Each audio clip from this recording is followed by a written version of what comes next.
जय श्री गोरक्ष। प्रिय श्रोताओं, आप सुन रहे हैं स्कंद पुराण और आज आप सुनेंगे स्कंद पुराण का भाग 51 तथा माहेश्वर खंड में कुमारी खंड का भाग 50।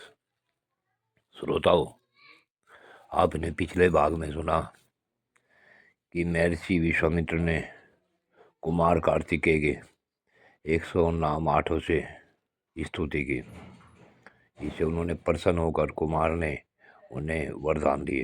अब आगे की कथा इस भाग 51 में सुने। नारद मुनि कहते हैं, कुरुश्रेष्ठ अर्जुन, इस पृथ्वी से लाख योजन ऊपर सूर्य मंडल है।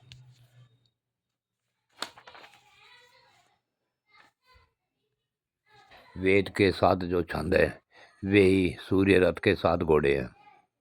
उनके नाम सुनो: गायत्री, रहती, उष्णिक, जगती, तिष्ठुप, अनुष्टुप और पंक्ति। ये छंद ही सूर्य के 7 घोड़े बताए गए हैं।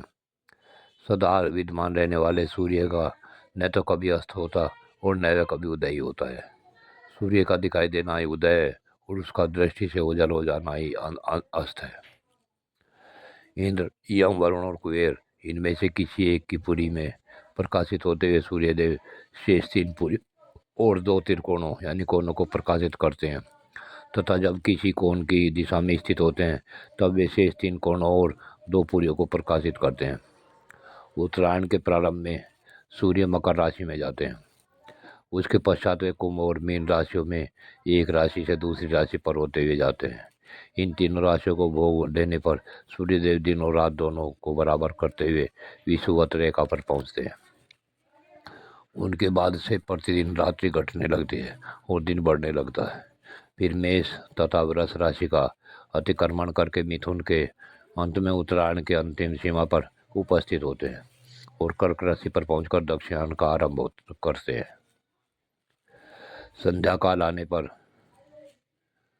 मनदेह नामक राक्षस भगवान सूर्य को खा जाने की इच्छा करते हैं।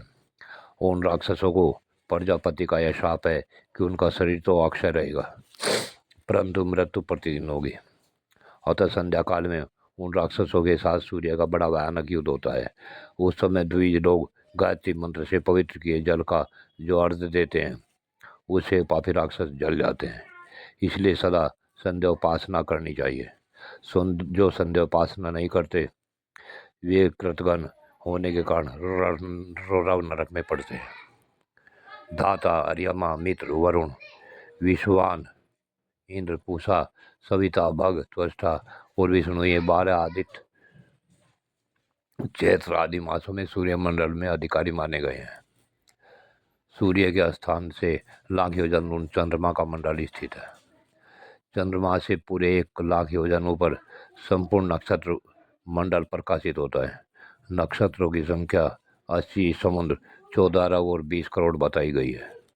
नक्षत्र मंडल से 2 लाख योजन ऊपर बुध का स्थान है। बुध से भी 2 लाख योजन ऊपर शुक्राचार्य का स्थान माना गया है।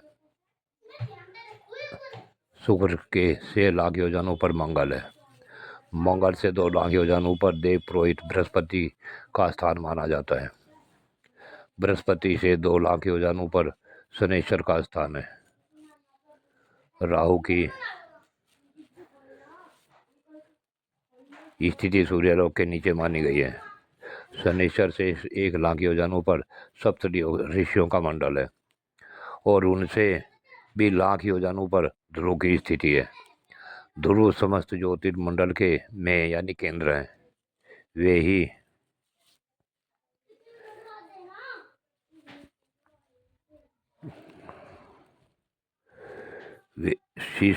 शिशुमार चक्र के पुच्छ के अग्रभाग में स्थित है।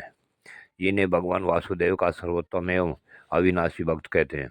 हे अर्जुन, यह सारा ज्योतिर्मंडल वायु रूपी डोर से ध्रुव में बंधा है। सूर्यमंडल का विस्तार 9000 योजन है। उससे दोना चंद्रमा का मंडल बताया गया है। मंडलाकार राहु इन दोनों के बराबर होकर पृथ्वी की निर्मल छाया ग्रहण करके उनके नीचे चलता है।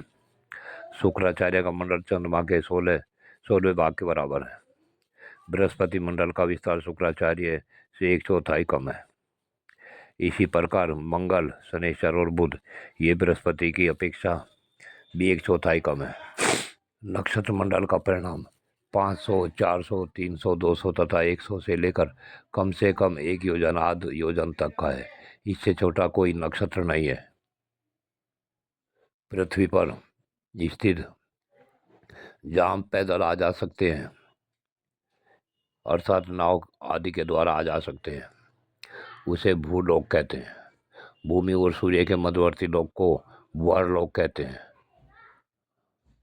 ध्रुव तथा सूर्यलोक के बीच जो 14 लाख योजन का अवकाश है, उसे लोक स्थिति का विचार करने वाले विज्ञ पुरुषों ने स्वर्गलोक कहा है। ध्रुव से ऊपर 1 करोड़ योजन तक महरलोक बताया गया है।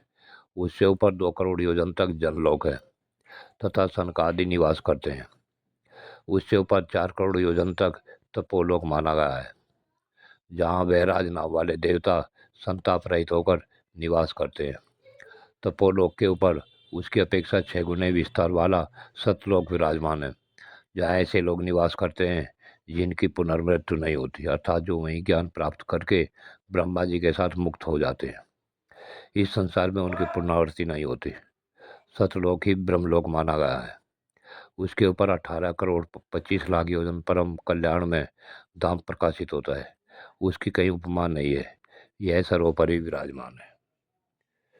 प्रिय श्रोताओ, आज की कथा यहीं पूर्ण होती है। आगे के और भाग अगले भाग में बताए जाएंगे। जय शिव गोरक्ष।